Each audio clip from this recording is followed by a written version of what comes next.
5.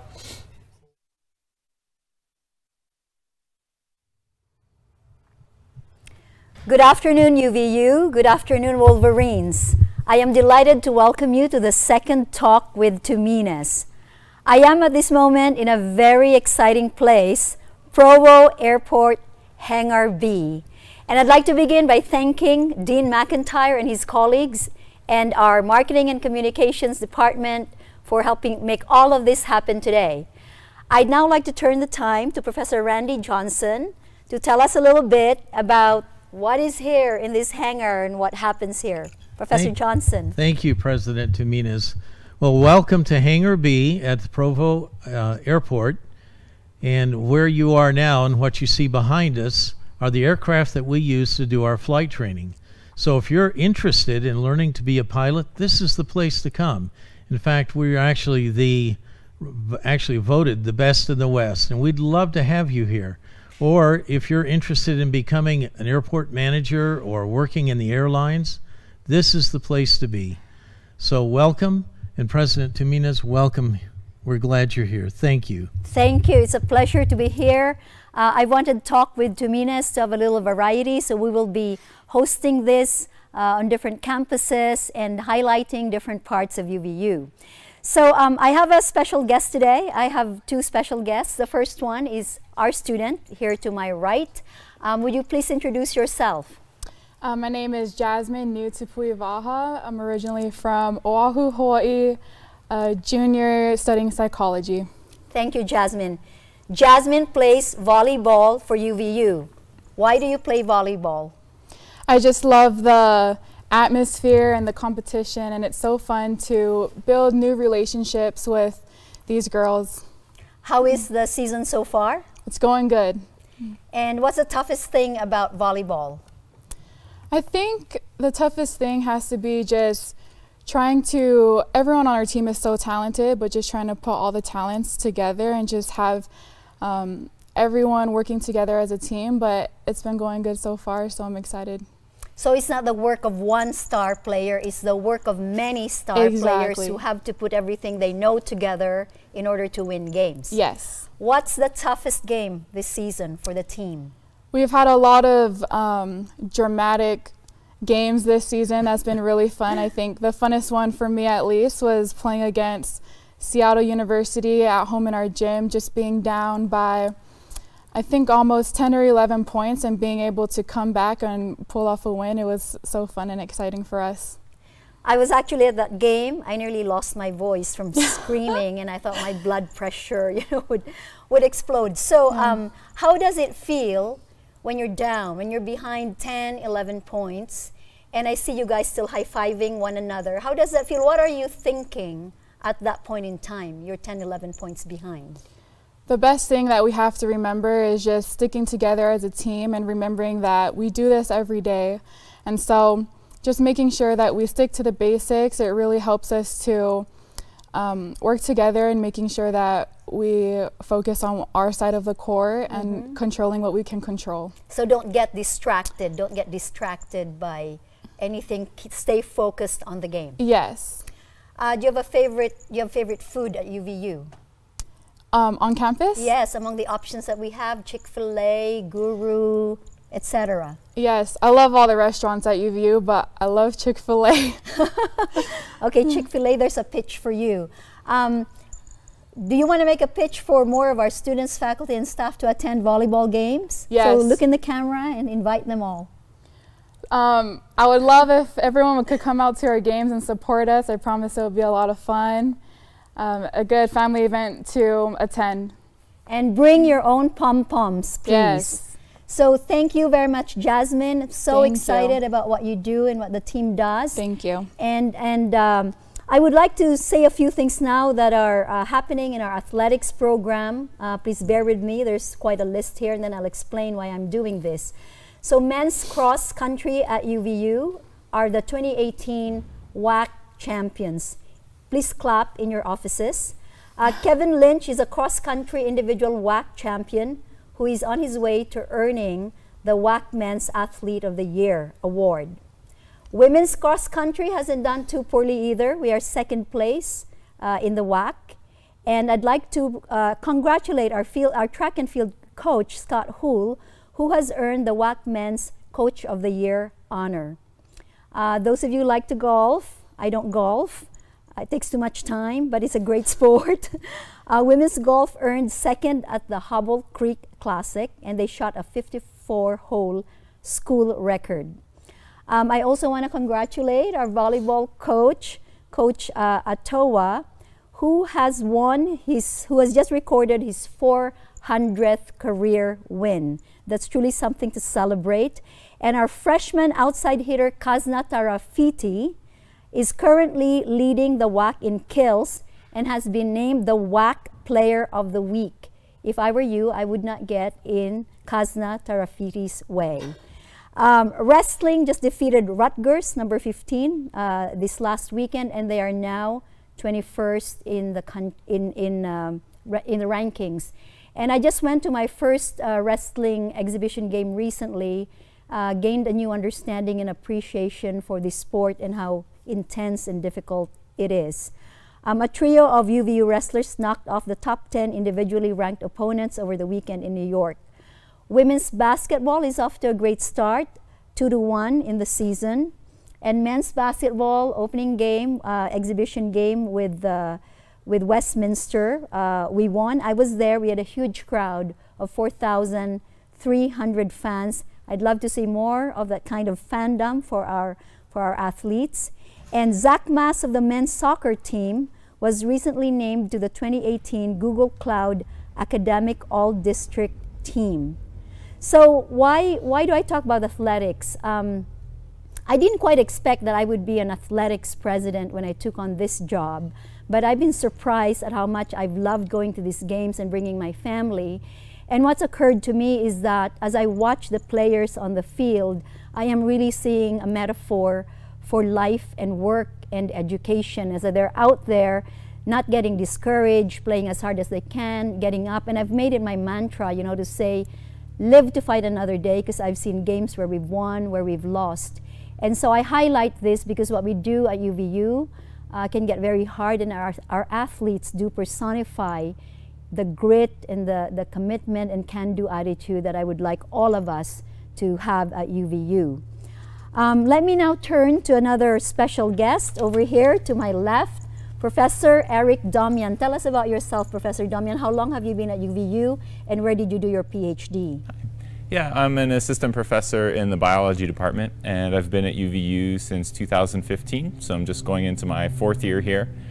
And where did you grow up? I grew up in Ohio. I did my PhD at the University of Wisconsin. Okay, and I really wanted Professor Damian to bring a stuffed penguin today, so I'm a little bit disappointed. The big question I want to ask Professor Damian is, why are penguins just like people?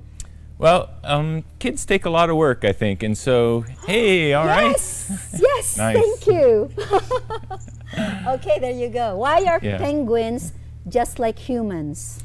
So, just like humans, kids take a lot of work, and so anytime you have situations like that, there's a strong incentive to form stable pair bonds between a male and a female to help in raising the offspring. But just like humans, penguins can sometimes be faced with temptations, and so there's a possibility of succumbing to that temptation from time to time. And so we essentially did a study looking at that at a nearby aquarium. So tell us about this pair, Roto and Copper. These are Gen 2 penguins at the Loveland Living Planet Aquarium. Tell us about their relationship and what was the question you were asking and what you and your students found out. Yeah, so essentially at the Living Planet Aquarium, there had been 8 offspring born at the time, and they noticed that while the penguins there were forming relatively stable bonds, there were a few here and there that were engaging in dalliances from time to time. And so they wanted to know whether any of these, what scientifically is referred to as an extra pair copulation event, was resulting in offspring or not. And so actually not long after I started here at UVU, some folks from the aquarium came down, and we were basically just brainstorming ideas on how UVU and the aquarium could collaborate. And they sort of mentioned this in passing, and as a new professor with an interest in genetics, I thought this would be a really great opportunity for students to get involved. And so what we did find is that while most of the relationships matched what were thought to be in place, so to speak, from watching the penguins' behavior, that there were in fact a couple children that were born from fathers other than their social father. So even though these penguins were supposed to mate for life, there was actually kind of straying, and then you found that through studying the genetics of their offspring. Yeah, exactly right. So what was really neat about this study is up until this point, there hasn't really been much genetic work done in Gentoo penguins. And so my students and I really had to start from the ground up in sequencing DNA, trying to find places where the penguins were different from one another so that we could use that to identify which children came from which parents. Okay, and can you talk a little bit about the role of our students? Yeah, so two students really spearheaded this approach, Lauren Lee and Nathan Terrell. Lauren is still an undergraduate here at UVU. Nathan has graduated and is applying for PA school. And they really took a lead in doing all of the bench work, extracting the DNA, preparing it for sequencing. And after the DNA had been sequenced, they really took the lead in doing all of the computational analyses and trying to come to conclusions based upon them. So they really spearheaded the work, and I played more or less an advisory or sort of a guide on the side. Yeah, mentor. So it's very exciting to have our students involved. And the New York Times, I lived in New York City for 13 years, the New York Times covered this piece of research, it's a major coup for Utah Valley University. Why was this compelling enough that the New York Times covered it?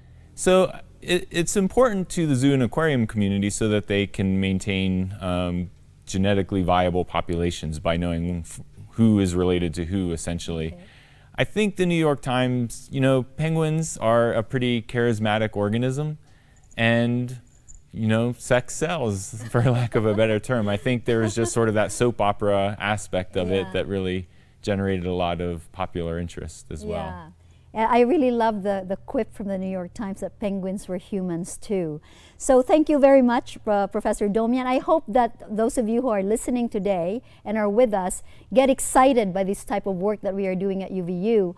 I want to thank Jasmine Yutupivaha and Professor Eric Domian, because I believe they are two examples of the amazing members of our community who day in, day out bring their best selves to UVU, whether they are students or athletes or professors.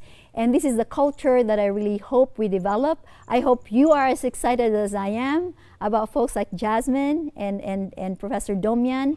And I look forward to inviting others from the community to join me in future talks with Tuminez. So thank you very much again. Moving on now, I would like to talk a little bit about the follow-up, and my penguin will keep me company because now all my guests have left me. I will talk a little bit about the follow-up to the last September talk with Tuminez, which happened in, I think, my second day. It happened on my second day on the job. And during the question and answer session, if you remember, some of you raised certain issues. And yesterday, you would all have received an email that has some of the details on administration's responses to the issues you raised. I'd like to highlight just a few. So one of the questions was, what are we doing to honor our UVU employees who are veterans? As you know, we are celebrating Veterans Week, and yesterday I was very honored to be part of our ceremony to honor veterans on campus. We had speakers, we had the Northridge Children's Choir sing. I have 4 of my family members who serve in the military. 1 is retired, 3 are still serving. And what I'd like all of our veterans to know is that we appreciate your service and your sacrifice, and we appreciate the service and sacrifice of your families. I know how hard that can be, given my own family's experiences, but what I also would like to say is that UVU is a continuation of your story. Whatever the hardships, whatever the difficulties, know that your dreams live, and I think what you've been offered in the services to give you skills and opportunities, that we hope those things continue during your time at UVU, and you continue to write your story. It is not over. And I hope that we as a community can think always of what you have done and what you do for us. So the second matter that we followed up on was improving compensation. We have just finished the PBA, Planning, Budget, and Assessment presentations, and I am very aware of how compensation across the board is an issue. We have tried to look into this and look at benefits. We have identified various objectives from the Great University to Work For initiative, the survey that we have done 4 times now on campus. And HR has presented compensation information to the PACE board, and we'll be happy to make similar presentations to other employee groups on campus. Now, this does not answer the question of, you know, how do we get our compensation raised? I think that is a bigger issue, and how we do that in the future, given limited resources, will be something that the administration, working with other leaders on campus, will continue to look at. Another issue that was raised was parental leave. And I have, as president, strong feelings about this. I've given birth myself to 3 children. My husband still owes me. This is, again, we're looking at the documents clarifying our current parental leave benefits and the timelines that are offered to both mothers and fathers, whether you're giving birth or whether you're doing adoption and other things. We have also tried to benchmark ourselves with other Utah system of higher education and other peer institutions so that we can establish a baseline for decision making. And what we are doing now is we are working with the UVU Women's Council so that hopefully by the end of the year we can announce some improvements that we will be making to our parental leave policy. You also asked me about tuition benefits for graduate programs. And what I want to underline when we looked into that is we actually have a pretty generous and flexible benefit, which is done through the Staff Education Fund that PACE manages. So instead of restricting tuition support to graduate programs at UVU, please note that our Staff Education Fund actually provides support for all staff members who want to do a graduate program at any institution, not just UVU. So I think in this instance, this is a pretty good benefit, and I hope that many of you are taking advantage of it. Finally, we reviewed our teaching mission because matters come up, you know, about what we do. There's the teaching, research. We published or circulated the UVU mission and roles clarifying document to again underline that our mandate is coming from the Utah Code and the Board of Regents policy. We are committed to our teaching mandate with support from scholarship and other scholarly activities like the one that Professor Damian spoke about. And I love the T1 phraseology that Professor Kat Brown came up with. I think we should aspire to be a great teaching institution, and I can say in my own life that certainly those teachers who taught me well, to this day, 30 years after they taught me, continue to be an influence in my life. So please read the attachments that were in the email yesterday, and then come back to us if you have further feedback and questions. I also ask for your patience. It's my 9th week on the job. So many issues are coming at me and my team, and we are all trying to address most of these things as best as we can. I would like now to give you or share a few highlights. I think I am still on time here. Share a few highlights on what's been happening at the university. I hope that some of you got to attend the Scholarship Ball, which happened in October. Kudos to our Culinary Arts Institute and our students who spoke and performed. I did a little dance. I hope it wasn't too bad, but thank you to our student dancer who made me look better. The best news about the Scholarship Ball was that we raised $248,855 purely for scholarships. And I want you to know that we sold out all 82 tables, and I'm looking forward to even a bigger bang next year. So thank you to all of you who supported our Scholarship Ball. Secondly, At that same scholarship ball, I announced the launch of our first generation initiative.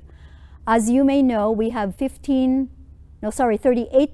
of our student body, or 15,000 students, who self-identify as first generation. This means that they are the first people in their families to pursue a 4-year degree at a university. And this initiative aims to raise $15 million over the next 3 to 5 years. And I was very pleased to announce at the scholarship ball that we have already raised $3 million. This will fund scholarships and programming and cut across our Office of Student Affairs, our athletics, our academic affairs, in order to ensure that we have the right support for our first generation students, retaining them and helping them succeed with their dreams in life. I also want to talk about, just mention quickly Proposition 5. As you know, that was one of the items on the ballot, and you probably thought that I was a nagger on voting, but I had very strong feelings about that. I mentioned in my last email that I grew up under martial law. I never got to vote in the Philippines. And Prop 5 had direct implications for the university. We do not yet have the results. We are waiting for the county clerk's office to finalize the vote, and we will know for sure around November 20 to 21 what the results will be, and that will have a direct impact on our ability to build student housing contiguous to campus. So thank you to all of you who did vote. I know it's a commitment of time, but it's so important. I also want to share news that is not really directly UVU news, but I was very excited about this. So 2 nights ago, I got a text about a company in Utah County, Qualtrics. You may have seen the company's headquarters in Provo or heard about this company, but this is the single largest exit of something that began its life as a startup and was grown all the way to an exit. And we were hearing that this would have an initial public offering, an IPO, but 2 nights ago the news came out that the company SAP had acquired it for $8 billion. $8 billion. This puts Utah on the map in a different way. And I mention this to all of you because we should all get excited about this.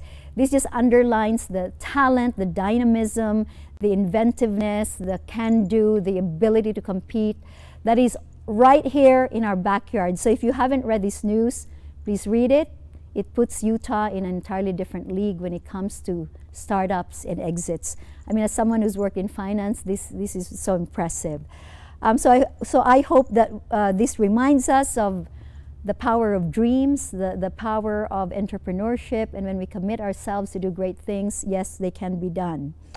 I'd like now to talk about the speakers we've recently had on campus, some amazing people.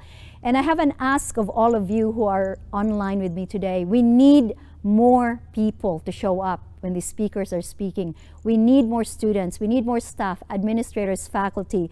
We've had Dr. Tererai Trent, who is a leader from Zimbabwe. This is a woman who grew up and at the age of 14 was married off, and at the age of 18 had 5 children, one of whom died. And it's the story of how she went from that to realizing one day, because a mentor told her that she had the right to dream, and she dreamt dreams and she put her dreams in a can and buried it on the ground.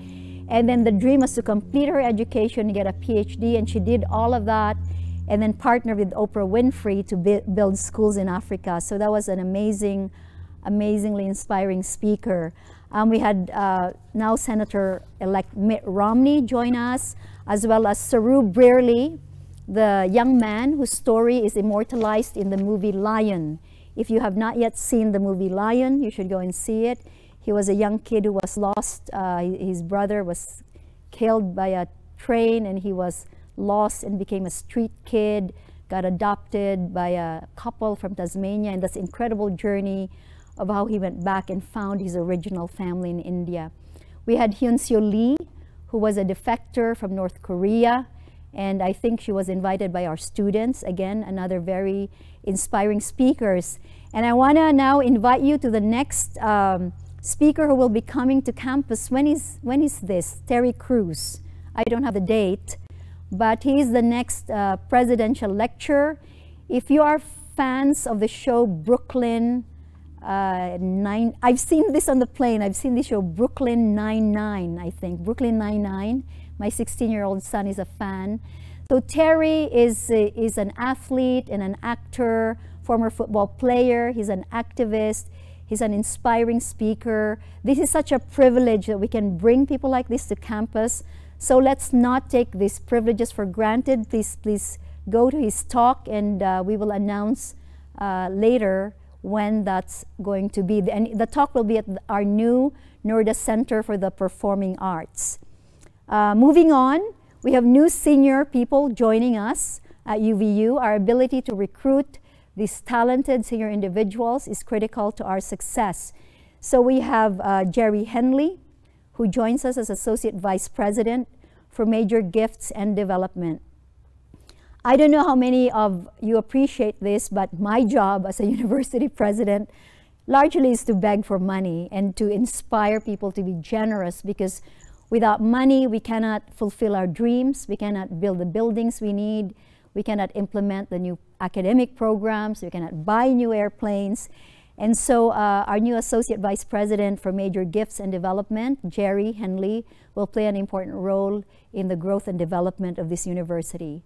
We have also hired, and she's starting next week, Dr. Belinda Otucolo Saltiban. She is our new Chief Inclusion and Diversity Officer. This is the first time we are filling this position with a full-time person.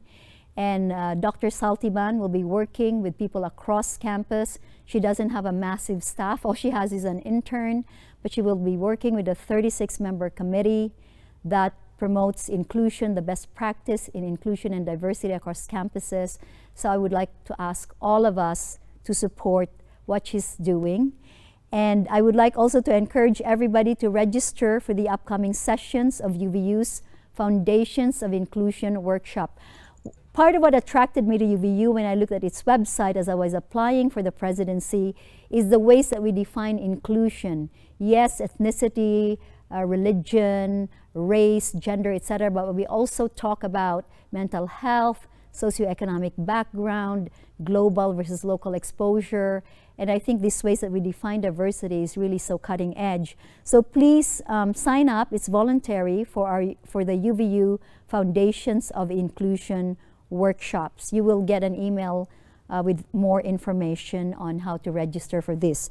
So I have probably talked enough already. We'll now turn the time to you who are with us for questions, and I have my Chief of Staff, whom you all know, Justin Jones, who will be curating the questions.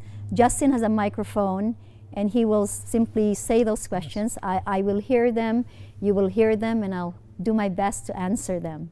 Okay, President. The first question we have is, are there initiatives to encourage department heads to work with those on staff and faculty who aspire to do more in higher education, and more specifically here at UVU? So are there initiatives by department heads to work with staff and administration to do what? To do more. Good question. It just says more. So all right, perhaps leadership, UV Self, and other things. I will just throw that question back to the deans and department heads to do more. I mean, we can always do more, and there are different ways to do more. You know, we could work with staff to encourage them to sign up for new degrees. We could do more to get staff and administration to do guest lectures in different classes. We could do more together to fundraise. We could do more together to strengthen school spirit. We are a commuter school. There are so many ways to define doing more. And maybe what I will say to the person who asked me this question is, define clearly what is do more, where do you see the opportunity, and define who can make that happen. Is it a specific professor working with the specific staff members or working with PACE? Is it a specific administrator? And then, you know, propose your idea. I have been underlining 3 verbs for UVU as I've gone on my listening tours: include, engage, and achieve. And I talk about engagement as each of us taking extraordinary accountability and ownership for the parts of UVU where we participate or work fully, and to own that. And so when we say do more, don't wait for the top-down directive. Wherever you are, whatever your job is, feel free to make the suggestions that will lead us to do more and achieve more.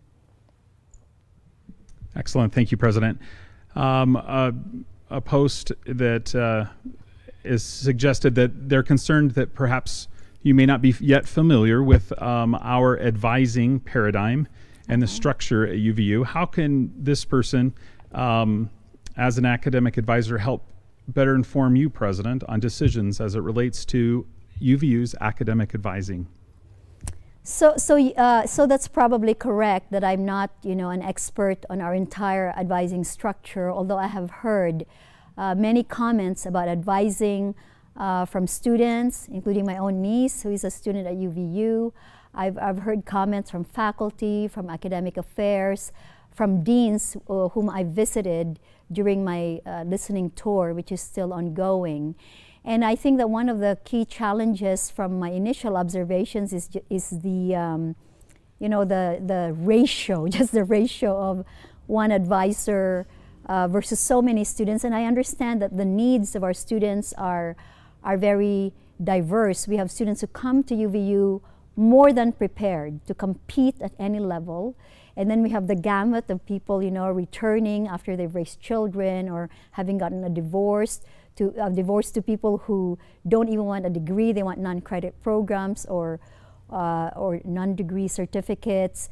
And then we're marrying the four-year university with a community college side. So the advising, first of all, I think we do have room to strengthen advising. If you want to educate me on advising,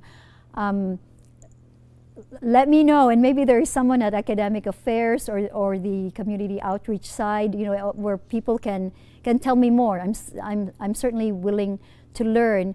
If the questioner feels that he or she really has something very, pithy to tell me, I read my emails. I read all my emails, so feel free to send an email. But that's not to encourage everybody to send me an email, because then I won't be able to read all of my emails if the volume becomes too much. So I hope that answers the question in part, if not in whole. The next one, Justin. Excellent. Thank you, President. How have your first weeks compared to other first weeks in other organizations? Thank you.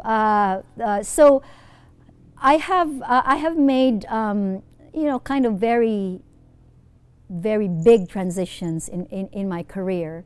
And this is a similarity to the first 6 weeks in all of these transitions, and that is where you feel that you are kind of, drinking at a fire hose. That's a very appropriate metaphor, and you're just trying to learn as fast as you can while doing the requirements of the day job.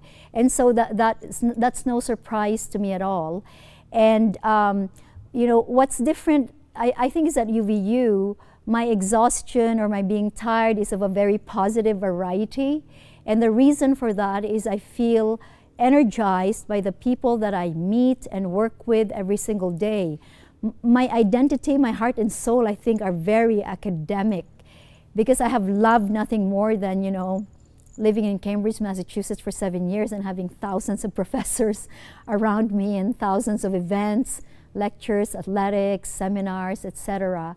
So I do feel very much that meaning and work and the day-to-day, because this is a demanding position, and I expect it to be. It's a big, complex institution with big ambitions, with the largest student body in the state of Utah. And so the very positive thing is really how I am tired and I feel great. So that may not make sense, but it is true. I really do feel great. It is very different from being exhausted and depleted to being tired but being refilled every single day. And I have to say that the institution, our UVU people, have been so welcoming to me. I actually really love when people walk by my office and I see students and staff, do the heart sign and they wave. Sometimes they blow me kisses. I like that too. So it's a little bit different from other jobs where I haven't felt as quickly these human connections that UVU have just formed very quickly. And then I have amazing experiences here over the weekend when I made my first visit to celebrate the 10th year of our Capitol Reef Field Station in Capitol Reef National Park. I hope that everyone at UVU knows that we are one of only 9 universities in this country that have a field station in a national park, and this is part of our engaged learning. We have 500 students every year from all of our 8 colleges and schools who take advantage of Capitol Reef.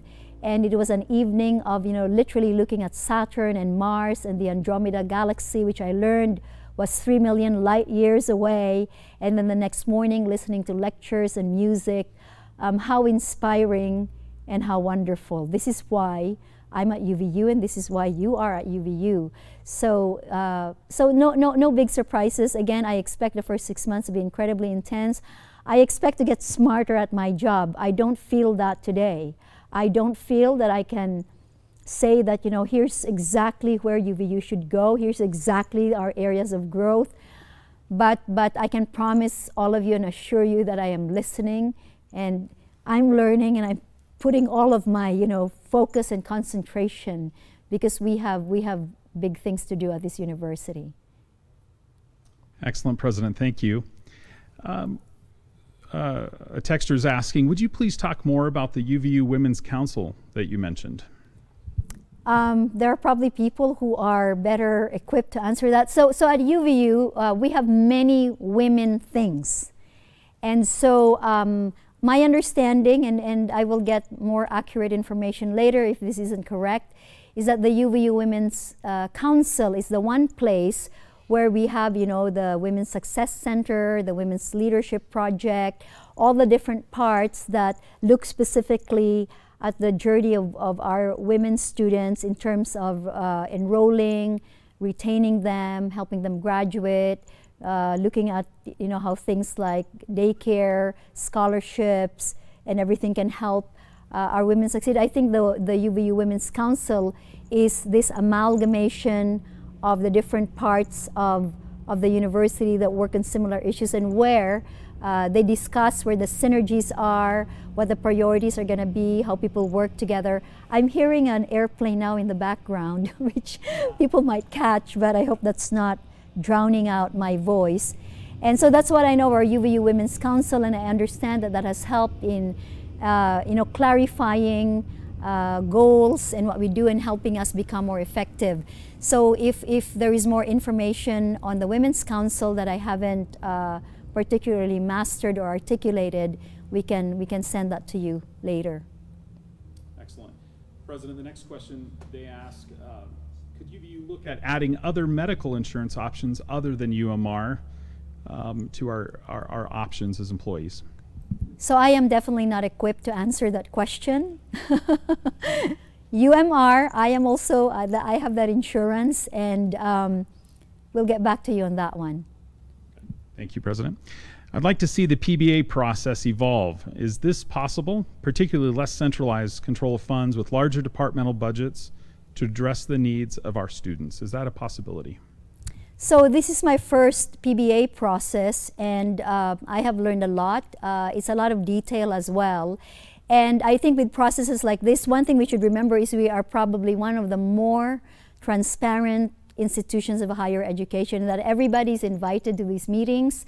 All the deans, all the professors can attend as much as they want or as little as they want. So for those of you who are interested in getting the macro view of what people are requesting for, what are their missions, where do they feel their successes are, I think all of that is happening at PBA. Is there room for improvement? Yes, I'm very open to those ideas. I've already discussed with my Vice President, Linda Macon, that next year I would like to begin with assessment, actually, because it's P, B, and A. And it's not peanut butter, I thought for a minute, PB and A, but the A, the assessment part, because our own stakeholders, like the legislature, like the donors, like the parents of students, they also want assessment. What have you done with resources that have been given to you? How have you become more efficient? How have you delivered the results that have been expected given the resources given? So we might strengthen assessment, and the other parts of how do you centralized or decentralized? I mean, I can't answer that today. Those of you who are experts or have attended many of these processes, we're now going into post-PBA discussions. And my team and I are looking at all these processes. Certainly, my being new could be a useful thing because I'm seeing these things and engaging in these processes for the first time. When we concluded our last session today with Academic Affairs and PBA, I posed the question, what are the game changers? If I ask for 15 things, if I as president ask the board, my board of trustees for 15 things, can I actually say to them that 2 of those are game changers? If you cannot give me 12, give me 3 or give me 2. And here's what I'm going to do with them, and here's what will happen in the next 12 months or 3 years. And so it is an exercise in parsimony where we do need many, many, many things. Resources will always be limited. And how do we align the resources to what will have the biggest impact? And then the other question is, how do we tie or connect the dots between us and others on this campus so that we get more out of the resources that we do get? But the general answer is yes, I think PBA process can always be improved. Okay, President, we have we had a response regarding the insurance and the possibility of that from Daniel Zacharias that said that we're actually going through an RFP process, evaluating our new insurance programs, and if the employees have questions, they can contact their PACE representative. Okay, so let me repeat that. We are looking at other providers. Would you kindly contact your PACE representative if you'd like more detail? Excellent, thanks. The question is, have you considered how to communicate your vision to students, such as a talk with Tuminez to students? Yes, thank you for asking that. I have been a little frustrated and impatient that I haven't had as much student interaction as I would have liked. I asked earlier for your patience because it is the nature of this job. I am scheduled from the time I wake up to through the evening many days. And so we are actually starting this month. This is great news next month and going into December. Lunches with Tuminez. And my idea about that is not one-on-ones. I'd like at least groups of 7. And so that's 8 with me. And the reason for that is, I used to run these Russian roundtables when I was a resident tutor at Mather House at Harvard, and those were such great interactions. I did them daily. I can't do that here, but I will be doing this on a regular basis. My ambition is twice a month that I sit down with 7 students, and we'll find a way to have a process where students can nominate themselves, and we pick 7, and that will be a constant thing that I do throughout the year. I would like students to know, I know that this is mainly for faculty, administration, and staff, but I do want students to know that you are the reason why we are here. Nothing excites me more than when I walk across campus and I see our students, sometimes lost in their devices, sometimes chatting, gaily. I saw one of our students with green hair and I loved it. And I'm considering it, but my husband says I should really rethink that one very seriously. So yes to students, and I have also participated in one student conference for our Latin American studies. I am doing one, I think this week, for political science town hall. So I welcome invitations to student lectures and activities, and the answer is yes, and I plan to do more. Thank you, President. We're going to have several questions that we may not need to be able to address in this time, but we will continue to track these questions and follow up. One final question before we close out your second talk with Tuminez is, are you planning to go on a plane ride today? Yes, and there's one very unhappy person, my 9-year-old son, who found out last night that mom was going to ride a plane today. And he was throwing a big, tantrum last night that this was wrong, this was unfair. Why can't I take him out of school and put him on this plane? And so maybe another day I will take him on a plane ride with me. But yes, I am riding a plane today, and I'm so excited. And we'll try to post pictures on Twitter and Instagram later. Before I go, I want to remind you of the next talks with Tuminez. We are doing one on December 12. at 11:30 a.m., January 24 at 1 p.m., March 13 at 11:30 a.m., and April 16 at 11:30 a.m. These talks with Tuminez would not be successful if you don't participate. So I hope that this is meaningful for you. It certainly is for me. And we will respond by email to questions we were not able to address today. But I look forward to the next talk with Tuminez about a month from now. Thank you all very much. Happy Thanksgiving. Don't eat too much turkey. Just eat more pie. Thank you.